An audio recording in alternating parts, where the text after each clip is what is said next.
So if you don't get enough support from the government of India, from the regulations in India, then we will move our business out of India. That's the statement from the CEO and the founder of CoinSecure, which is a very bold statement, but also have an important message for the regulators out there.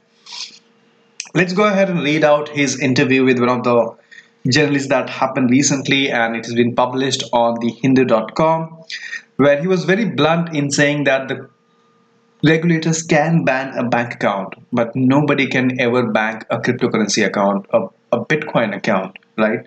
And since the blockchain, the cryptocurrency is a revolutionary technology, all the other countries are accepting it around the globe. And if you find the government's not supporting our business, not supporting our vision, then we don't mind taking our business out of India. Now, why is this important? Because if you already know, there have been a lot of talents in India, a lot of companies in India which had to move out of India because they did not get enough support from the regulators. Now, one of the biggest example I can give you right away is Flipkart. That was the Indian company which was not allowed initially when the company was being set up, and the company had to be set up and registered in Singapore. And now you already know where Flipkart is.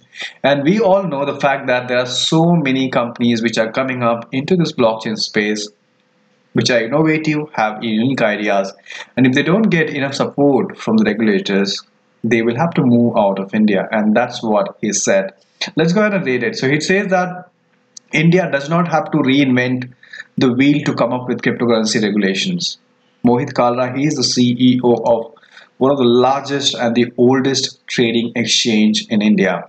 And the reason he started a cryptocurrency exchange, because he was mining Bitcoin back in 2011, 2012, and when he wanted to sell Bitcoin, there was not a good cryptocurrency exchange in India, and he was struggling to find where he could trade his Bitcoin. And that is where the idea of opening up a cryptocurrency came in his mind, and rest is history. It's one of the largest Bitcoin exchange trading platform here in India today.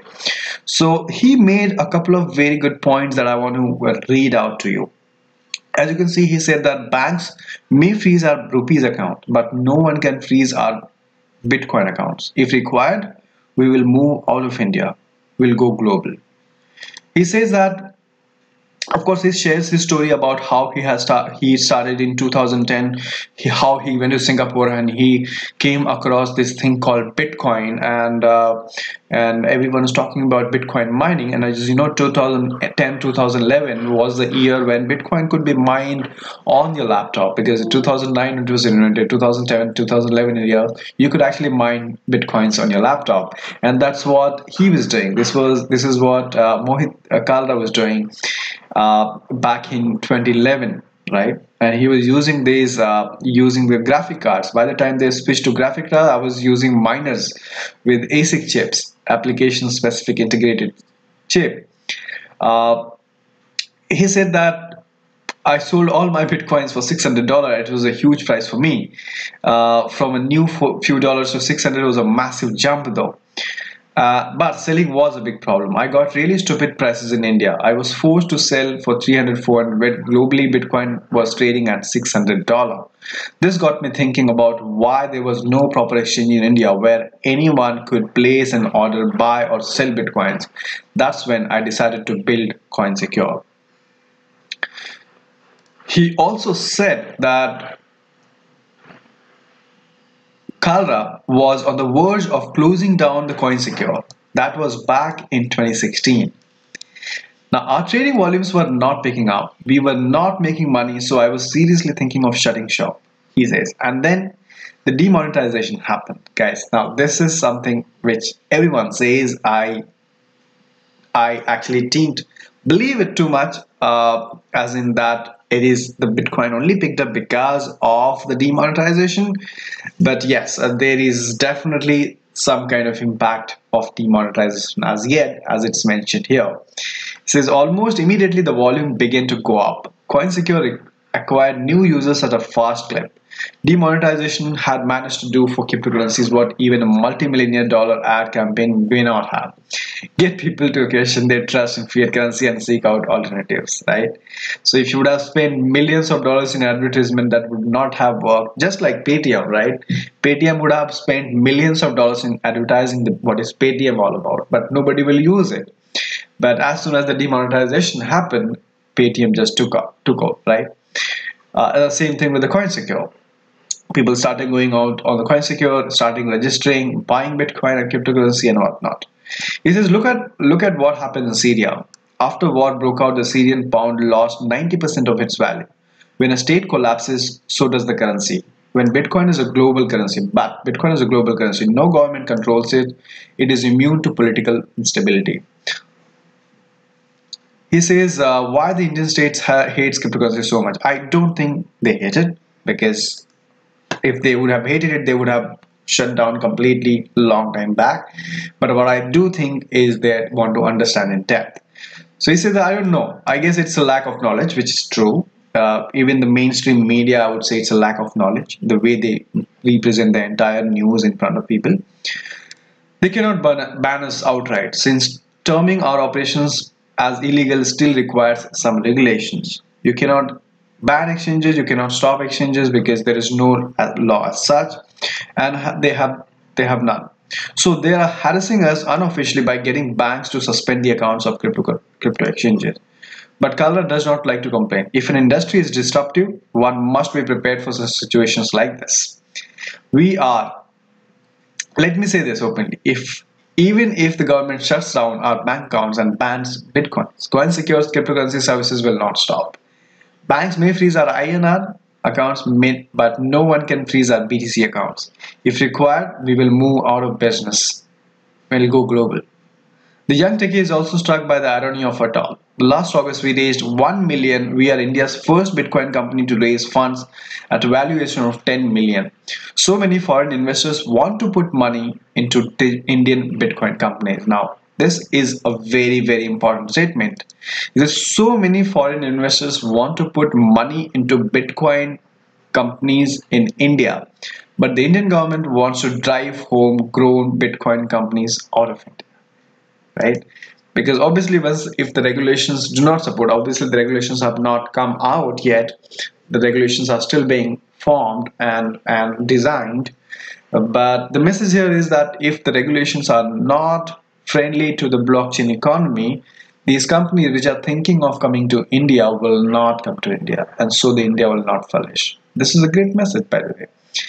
But isn't the government crackdown at combined? So this is the question from the journalist. He says that every user on Bitcoin exchange has had his KYC verified. All the money comes via bank account. We have complete money trade. If the government wants to scrutinize transactions for taxes, they can access all the data through us.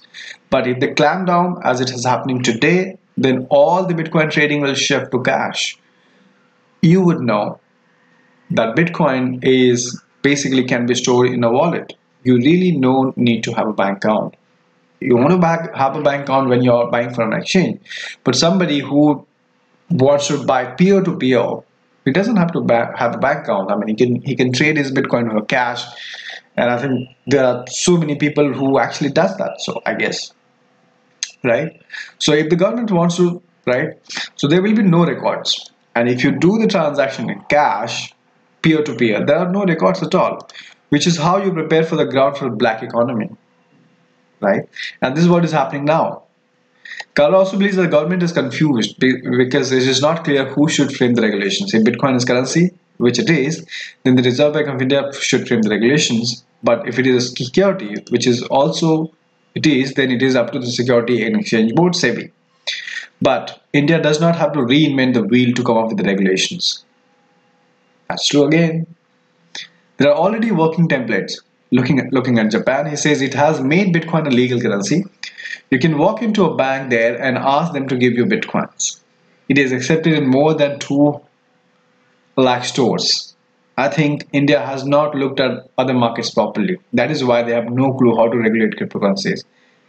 In the meantime, despite the regulatory uncertainty, Kalra has big plans. At present, his exchange offers only Bitcoin trading, but he is also about to add 5 more cryptocurrencies: Ethereum, Ripple, Bitcoin Cash, Ethereum Classic, and Litecoin. This is in keeping with the long-term strategy of insulating his business from whatever the government may throw at them. Even if they ban Bitcoin, Coinsecure will still survive. He says, we will operate as crypto to crypto exchange. We can manage without the rupee. Nice. Superb. Awesome. The next Binance in India. But isn't there something to be said for the government's cautions? Aren't Bitcoin tainted by association with the drug trade, scams, terrorism, money laundering, tax evasion? Sure, Bitcoin was launched only in 2009. Tell me, was there no scam, terrorism, money laundering, and tax evasion before 2000? If there was, why didn't we ban the rupee? So, wow, super article, super interview. Uh, Let me know your opinion, guys. What do you think about this message? Do you think if the regulations are not blockchain and cryptocurrency friendly, do you think these companies will move out of India? Because as we see, there are a lot many countries which are forming regulations. Like for example, US is very, they had just had a meeting when they said they're very positive on cryptocurrencies and Bitcoin, and Japan and Australia and whatnot. So according to you, what do you think? Do you think the regulation should be blockchain and cryptocurrency friendly so that the more company can uh, breed here in India and more foreign companies can come also here in India and grow? What's your opinion? Leave it in the comment box below. Thank you so much for watching, and I'll see you in my next video.